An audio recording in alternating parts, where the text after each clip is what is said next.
Bienvenidos a Crecimiento Consciente. Somos Carlos y Daniel. Bueno, estamos aquí ya en nuestro cuarto episodio de Crecimiento Consciente y vamos a hablar de nuestra entrada de hoy de 7 formas más de prevenir la demencia. Entonces, Carlos, cuéntanos un poco de por qué tenemos una segunda entrada.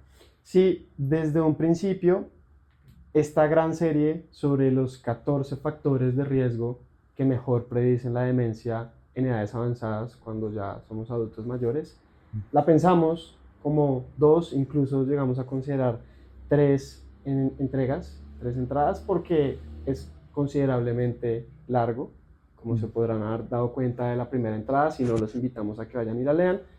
Y nuestra aproximación, nuestra estrategia fue, dividámoslo en 2, 7 primeros factores para una primera entrega y ahora los segundos 7 factores o formas más bien de prevenir el desarrollo de la demencia en edades avanzadas, que es de lo que vamos a hablar el día de hoy.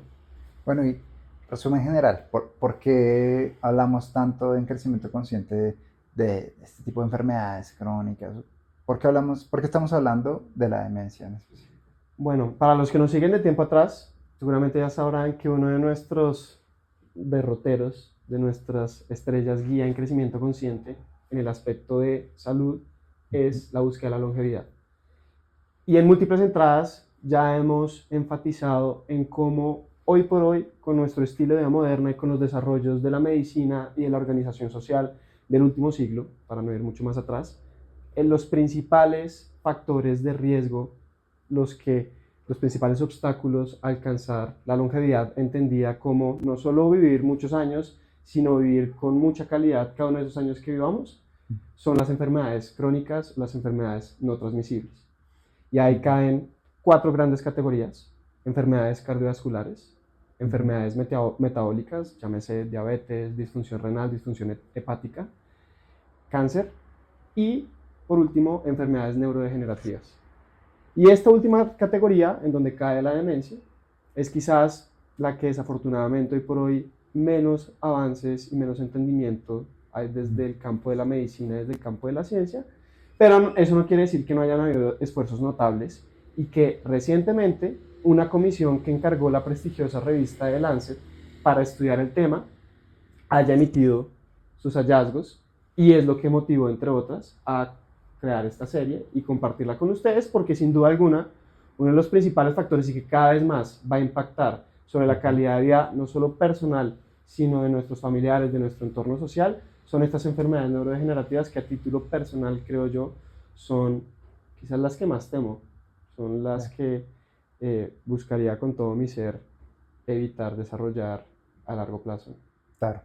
Y lo discutíamos antes de entrar acá y es, pues ambos tenemos familiares, abuelitas, etcétera, que se ven afectadas por estas enfermedades. Y siento yo que en crecimiento consciente hablamos mucho de lo que está en nuestro control, ¿no? Viene como de la filosofía estoica y todo. Y hablemos entonces un poco de estas formas que están en nuestro control para evitar lo que obviamente cuando ya es muy tarde se nos sale de las manos. Sí, pues primero no sobra la salvedad de dejar muy claro que no podemos evitar prevenir 100% el desarrollo de este tipo de enfermedades. Como casi todo en la vida, hay una combinación de suerte, en este caso determinada por la genética que heredamos, y de preparación o de trabajo duro que está explicado por nuestros hábitos de vida, nuestro estilo de vida, que es lo que intentamos abordar en esta serie, ¿cierto? Entonces, no sobra hacer la salvedad de esto no está 100% en nuestro control, como difícilmente alguna situación en nuestra vida, llámese en el ámbito de salud, profesional, deportivo, etcétera, etcétera, lo está, pero eso no obsta de que todo lo que sí esté en nuestro control, de que no dejemos ninguna piedra sin voltear, ¿no? Ese es el espíritu. Entonces, sí, si quieres podemos ir adentrándonos un poquito en estos 7 factores que estamos tocando en esta segunda entrega. Y yo quisiera arrancar agrupando los 3 primeros, que son la diabetes, la hipertensión y la obesidad, en una gran categoría de estos factores relacionados con nuestro estilo de vida en la arista nutricional, en la arista de actividad física, que de hecho pues se relaciona con lo que ya habíamos tocado en el último factor de riesgo de la primera entrada, que es el sedentarismo, ¿sí? Entonces estos tres grandes factores caen en esa misma categoría y la forma en la que están actuando para predecir el desarrollo de demencia en edades avanzadas es básicamente deterioro de la capacidad del sistema cardiovascular para irrigar los nutrientes necesarios al cerebro, para irrigar oxígeno al cerebro y con ello que pueda seguir desarrollando sus funciones a cabalidad. Entonces, entre más duremos expuesto a estas condiciones, a hipertensión que sí tiene un componente genético considerable, pero sobre todo cada vez más se entiende de estilo de vida, ¿sí? Claro. La diabetes y la obesidad, entre más tiempo pasemos nosotros en exposición de esos factores de riesgo, pues más se va a deteriorar nuestro cerebro, más le va a costar repararse, más le va a costar desarrollar sus habilidades pues, de carácter cognitivo, de memoria, de funciones ejecutivas, etcétera, etcétera. Y por eso es que es tan importante que pongamos la lupa sobre esos tres factores de riesgo. Claro. Tomemos estrategias decididas desde el punto de vista de la nutrición, desde el punto de vista de alcanzar los niveles de actividad física estructurada y no estructurada, que sobre esto hemos hablado mucho en Crecimiento Consciente y tenemos muchas entradas al respecto y los invitamos a leerlo, para minimizar la incidencia de estos factores, de estos tres factores de riesgo que de nuevo enmarcarían una primera gran categoría. Ya. De hecho, como para hacer un símil, ahorita que lo explicabas, lo veo como un sistema de riego, ¿no? O sea, tiene que llegar el agua para que todas las plantas estén bien y que tiene que llegarle al cerebro todo lo que necesita para andar bien. Pero no solo eso, ¿no? O sea, algo importante es este mantenimiento y que todo llegue bien, pero otra cosa ya es el sistema, ¿no? Que creo que es otro de este conjunto de factores que también Sí. afectan, ¿no? De hecho, a propósito de lo que decíamos en la introducción de este video, si bien todavía no se entiende muy bien los mecanismos a través de los cuales opera este tipo de enfermedades neurodegenerativas, quizás uno de los pocos consensos que hay hoy por hoy es que el sistema cardiovascular y la capacidad del cerebro en términos de flexibilidad metabólica para absorber los diferentes tipos de energía que le llegan es clave para explicar su funcionamiento, su capacidad de regeneración y su desempeño en edades avanzadas. Entonces, si nosotros tenemos resistencia a la insulina o en su versión severa diabetes, quiere decir que nuestro cerebro no es capaz de absorber de una manera normal, funcional, la glucosa que le está llegando, que es, entre otras, su alimento predilecto. Entonces no va a poder hacer de una manera óptima su trabajo. Y de hecho, hay experimentos, hay medicinas, digamos, en etapa temprana, que han mostrado ser relativamente efectivas para no solo parar, sino incluso reversar parcialmente los síntomas de este tipo de enfermedades neurodegenerativas que pasan por inyectarle directamente glucosa al cerebro. Entonces, incluso insulina también para ayudar a regular la captura de estos metabolitos. Entonces, la lógica es, si no tenemos ese sistema de riego en óptimas condiciones y nuestro cerebro no puede recibir el agua, los nutrientes, el abono, etcétera, etcétera, que necesita para desarrollar sus funciones, pues va a ser muy difícil que vaya a dar frutos y que vayamos a seguir sacando la cosecha que semestre tras semestre, día tras día le estamos pidiendo y estamos acostumbrados a. Claro.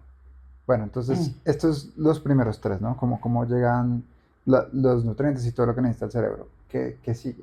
¿Cuáles son estos otros cuatro? Entonces, hay otros cuatro, algunos más sorpresivos que otros, más fascinantes que otros, más poderosos que otros, pero muy por encima. Entonces quisiera comentar un tema que quizás no tenemos tanta agencia, no tenemos tanto control, pero algo podemos hacer, que es el de la calidad del aire. Ya está demostrado que deterioros significativos en la calidad del aire que respiramos incrementan el riesgo relativo de desarrollar este tipo de enfermedades neurodegenerativas y en particular de desarrollar demencia. Entonces, pues nunca sobra que si vemos que la calidad del aire en nuestra ciudad, en nuestro sitio de residencia se ha deteriorado notablemente, hay aplicaciones en donde podemos hacer monitoreo de ese tipo de circunstancias, pues utilicemos un tapabocas si indispensablemente tenemos que salir de la casa, o mejor aún, si podemos quedarnos en casa y no exponernos, claro, ideal. Y volvemos a lo mismo de la semana pasada, ¿no? Hay que medir. A veces si no medimos no podemos saber y Y volviendo al símil de los nutrientes, Ujú. tener pues mala calidad del aire significa que hay uno de estos nutrientes claves, oxígeno, que debería llegarnos al cerebro, que no está llegando de la manera adecuada. De acuerdo, así tal cual. Quizás el que a mí más, pues no me sorprendió, pero me impactó por la magnitud del efecto, es el de aislamiento social.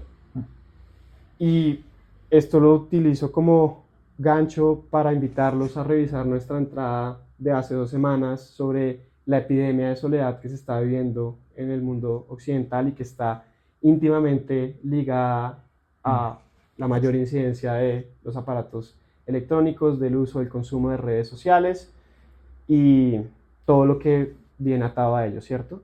Pues lo que encontró esta comisión de The Lancet de la revisión de toda la evidencia científica disponible a la fecha es que la percepción de soledad, el sentirse aislado socialmente, incrementa el riesgo de desarrollar demencia en un 57%.